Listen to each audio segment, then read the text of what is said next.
The title of this book is I Am Deaf by Jennifer Moore-Mallinos.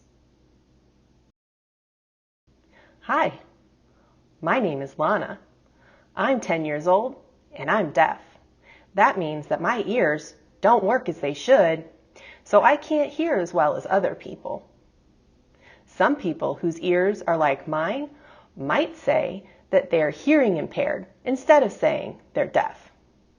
But no matter which way you say it, it means that a person has trouble hearing.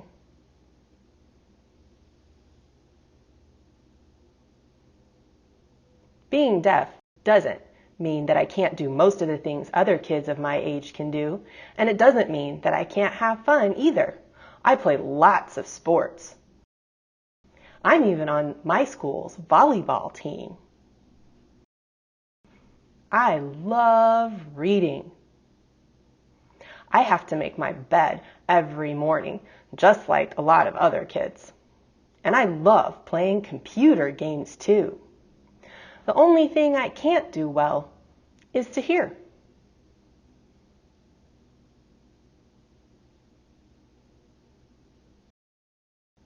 Have you ever wondered what it would be like if you couldn't hear anything?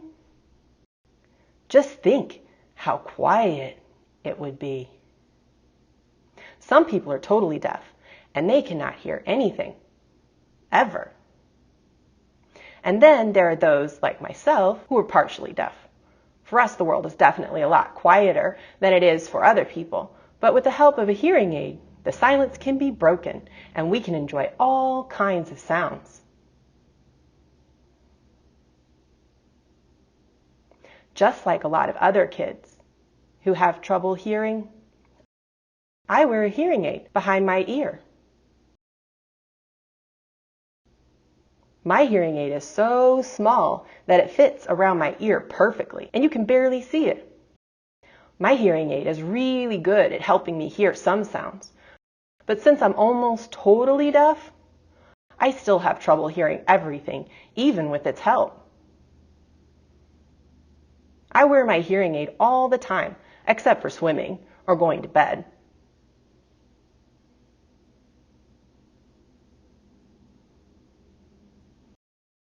At school, whenever I'm in class, my teacher, Mrs. Langley, wears a small microphone around her neck that helps me hear her better.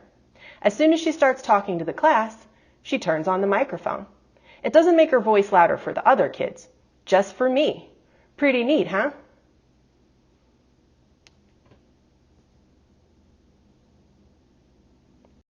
There are some other kids in my school who are deaf or hard of hearing. Even though we all wear a hearing aid to hear better, sometimes during recess, we'll hang out together and talk to each other through sign language. Do you know what sign language is? Have you ever seen a person using sign language to talk to somebody? Sign language is a way for people who are deaf to talk to each other. Like my parents and my brother, who also know sign language. Just like many other things, sign language takes time to learn, and it takes a lot of practice too. When we talk in sign language, we say we are signing. When I sign, I use my hands to make different shapes that mean certain things. I also use my face and my body to help me communicate how I feel while I'm talking. So when I'm saying something sad, I make a sad face to help me explain what I'm trying to say.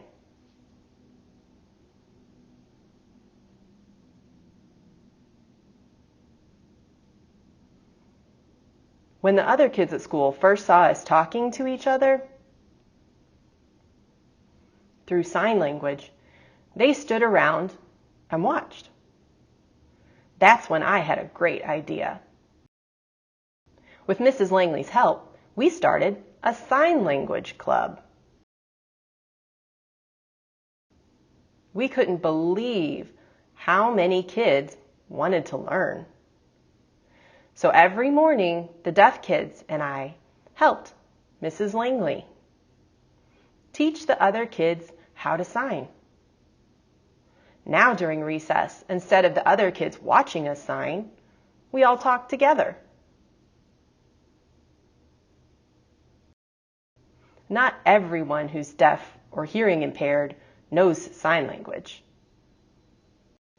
Some can read other people's lips. That means that they can see what a person is saying by the way they move their lips. It takes a long time to learn how to read lips, and I still have a lot to learn. But just think how much fun it will be when I get to know what the kids in the playground are saying no matter where I am.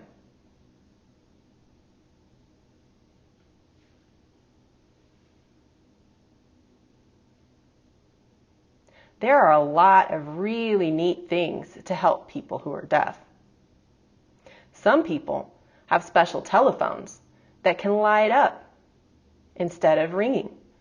Since a deaf person wouldn't hear the phone ring, the light tells the person that someone is calling. Because a deaf person can't hear what the person is saying over the phone, some people have special computers that translate what the person on the phone is saying. How cool is that? Some deaf people have hearing dogs. The dog's job is to let the person know if they hear something, like if somebody is at the door or if the baby is crying.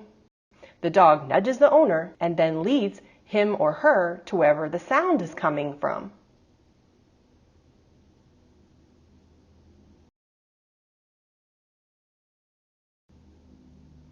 There are many people in the world whose deafness didn't stop them from doing what they wanted to do.